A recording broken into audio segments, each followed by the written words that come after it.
और अब आज के दिन की सबसे विशेष बात, आज अधिक आश्विन कृष्ण पक्ष की षष्ठी तिथि और गुरुवार का दिन है। षष्ठी तिथि आज शाम 4:37 तक रहेगी। साथ ही आज पूरा दिन पार करके देर रात 1:42 तक वरियान योग रहेगा। ये योग मंगलदायक कार्यों में सफलता प्रदान करता है। इसके अलावा आज रात 10:50 तक मृगशिरा नक्षत्र रहेगा 10:50 तक। मृगशिरा 5वां नक्षत्र है। मृगशिरा का अर्थ है हिरण का सिर। इसी के आधार पर मृगशिरा नक्षत्र का प्रतीक चिन्ह भी हिरण के सिर को ही माना जाता है। मृगशिरा नक्षत्र व्यक्ति की चंचल, कोमल, सौम्य और कल्पनाशील स्वभाव की विशेषताओं को प्रदर्शित करता है। इस नक्षत्र में जन्म लेने वाले जातक सुंदर, व्यवहार कुशल, सामाजिक और रचनात्मक होते हैं। इस नक्षत्र के स्वामी मंगल हैं। साथ ही इस नक्षत्र का संबंध खैर के पेड़ से बताया गया है, कत्थे के पेड़। अतः जिन लोगों का जन्म मृगशिरा नक्षत्र में हुआ हो या जिनका नाम वा और का अक्षर से शुरू होता हो, उन लोगों को खैर का पेड़ जिसमें पान लगाने वाला कत्था बनता है, उसकी उपासना करनी चाहिए। साथ ही इस बात का ध्यान रखना चाहिए कि आप खैर के पेड़ को किसी प्रकार का नुकसान न पहुंचाए। देखो, यहाँ एक बात और कहूँगा कि वरियान योग में पैदा हुए, मृगशिरा नक्षत्र में पैदा हुए लोगों को पान में कत्था नहीं खाना चाहिए, कभी नहीं खाना चाहिए। आप खाली चूने का पान खाइए, कत्था खाना आपके लिए बड़ा हानिप्रद है। तो ये थी चर्चा आज वरियान योग और मृगशिरा नक्षत्र की। और अब बात करेंगे आज पड़ने वाली भद्रा की। आज शाम 4:37 से कल सुबह 5:14 तक स्वर्गलोक की भद्रा रहेगी। स्वर्गलोक की भद्रा का पृथ्वी पर कोई असर नहीं पड़ता, कोई अशुभ असर नहीं होता, बल्कि कहते हैं जब भद्रा स्वर्गलोक में होती है तो शुभ फल देने वाली होती है। तो ये थी चर्चा आज की भद्रा की। वरियान योग और मृगशिरा नक्षत्र के दौरान आपको आज कौन से खास उपाय करके मंगल को आप फेवर में कर सकते हैं, इन उपायों की चर्चा करते हैं। मंगल के अशुभ प्रभावों से बचने के लिए और मंगल को अपने मित्रों की श्रेणी में लाने के लिए एक केले का पत्ता लेकर उस पर हल्दी से त्रिकोण का चिन्ह बनाकर उस त्रिभुज का पॉइंट अपनी ओर करके, देखो त्रिकोण बनाते, एक तो त्रिभुज लोग बनाते ऐसे, चोंच ऊपर है ना, आपको ऐसे बनाना है, ऊपर ऐसे लाइन जो लाइए। जब बनाएं तो कोना आपकी तरफ होना चाहिए।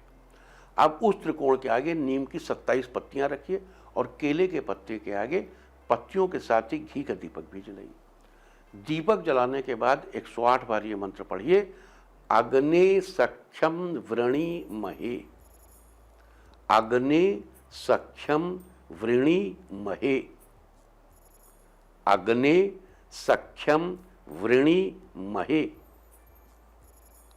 आपको बता दूं कि ये शब्द ऋग्वेद के कांड 8, 44वें सूक्त और 20वें ऋचा के हैं और इनका अर्थ है हम आपकी मित्रता को अंगीकार करते हैं।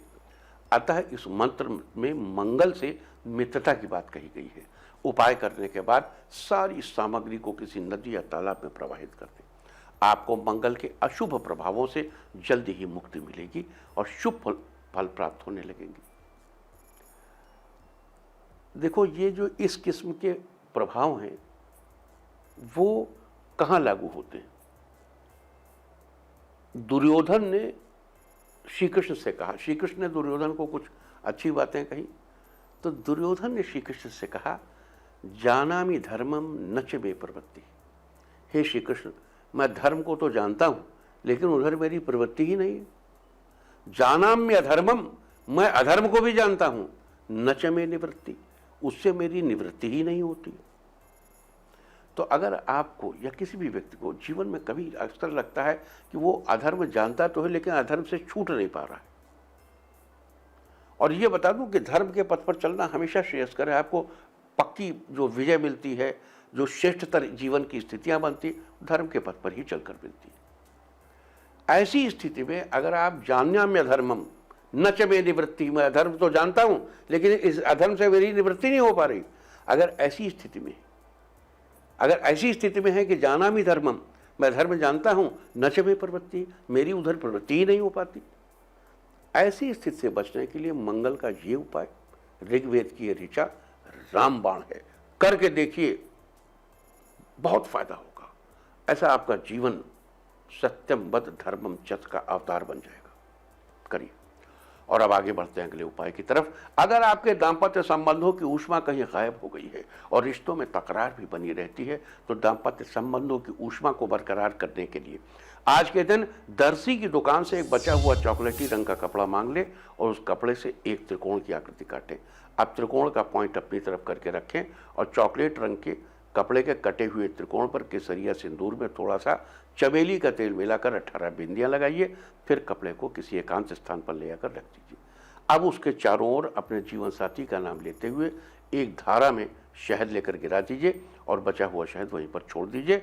ध्यान रहे शहद कपड़े पर न गिरने पाए, केवल उसके चारों ओर शहद डालना है। फिर घर लौट कर आ जाइए। आज ये उपाय करने से आपके दाम्पत्य संबंधों की ऊष्मा बरकरार रहेगी और रिश्तों में चल रही तकरार खत्म होगी। जीवन में बल और पराक्रम की प्राप्ति के लिए आज के दिन एक केले का पत्ता लेकर उस पर केसरिया सिंदूर में चमेली का तेल मिलाकर त्रिकोण बनाएं। आपको यहाँ बता दूं कि अंगारकी चतुर्थी के दिन केले के पत्ते का बहुत महत्व होता है और ये बहुत ही शुभ माना जाता है। तो अब जब भी अंगारकी चतुर्थी पड़े इसका ध्यान रखिएगा और इस उपाय को रिपीट करिएगा। आज केले के पत्ते से संबंधित ये उपाय करने से आपको शुभ फलों की प्राप्ति अवश्य होगी, लेकिन अंगारकी पर अगर इसे रिपीट कर देंगे तो उस उपाय में कई गुने वृद्धि हो जाएगी।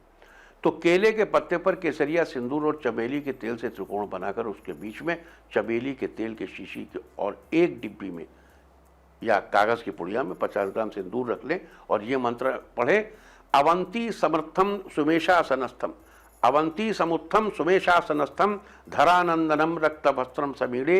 ये मंत्र अहिल्या कामधेनु की पांडुलिपि से प्राप्त किया गया। इसका अर्थ है अवंती समुत्थम, अवंती यानी पृथ्वी से उठे हुए, सुमेष यानी अच्छे भेड़ के आसन पर विराजमान, धरती के पुत्र, लाल वस्त्र पहनने वाले मंगल, मैं आपको प्रणाम करता हूं। इस मंत्र को पढ़ने के बाद चमेली का तेल और सिंदूर हनुमान जी को चढ़ा दें और केले का पत्ता नदी में विसर्जित कर दें। देखिए, जिसमें सिंदूर लगा हो वो नदी में मत डालिएगा। आपके जीवन में बल और पराक्रम की प्राप्ति आपको होगी। और अब अगला उपाय, अगर आपका जीवन साथी किसी न किसी कारण से हमेशा चिंता में चलता रहता है, जिसके चलते आप दोनों के रिश्ते की गति भी कुछ थम सी गई है, तो आज के दिन कच्चे सूत के 3 गोले लेकर उन्हें सिंदूर और चमेली के तेल में रंग लीजिए। अब इस रंगे हुए धागे को नीम के पेड़ के तने में कम से कम 6 बार और ज़्यादा से ज़्यादा 21 बार लपेट दें। ध्यान रहे कि भूल कर भी 8 बार न लपेटें, 13 बार न लपेटें और 16 बार न लपेटें। अगर धागा ज़्यादा हो तो उसे लपेटने के बाद मोड़कर वहीं पेड़ पर लटका दें। ऐसा करने से आपके जीवन साथी की चिंता जल्द से जल्द दूर होगी और आपके रिश्ते की गति फिर से तेज हो जाएगी। और अब चर्चा करेंगे कर्ज से मुक्ति पाने के उपाय की। अगर आप अपनी आर्थिक स्थिति से परेशान हैं, यहाँ तक कि आपको कर्ज लेने तक की नौबत आ गई है या आपने पहले से कोई कर्जा ले रखा है जिसकी किस्त आपसे चुकाई नहीं जा पाती, तो आज के दिन एक थाली या केले का पत्ता लीजिए। उस थाली या केले के पत्ते पर हल्दी से एक त्रिकोण का निशान बनाइए। अब उस त्रिकोण के निशान के आगे एक घी का दीपक जलाइए और उसके बीच में 900 ग्राम मसूर की दाल और 7 खड़ी यानी साबुत लाल मिर्च रखिए और ऋग्वेद के 8वें मंडल के सूक्त 44 की 22वीं ऋचा से लिए गए ये मंत्र पढ़िए 108 बार। अग्ने सखस्य बोधिनः, अग्ने सखस्य बोधिनः। इस मंत्र जाप के बाद, इस ऋचा के जाप के बाद बाकी सारी सामग्री नदी में प्रवाहित करते हैं 108 बार पढ़ के। ऐसा करने से आपको जल्दी ही कर्ज से मुक्ति मिलेगी और आपकी आर्थिक स्थिति पहले से बेहतर होगी। तो ये थी सारी चर्चा आज मृगशिरा नक्षत्र और वरियान योग के बारे में। उम्मीद है कि आप इस चर्चा से लाभ जरूर उठाएंगे।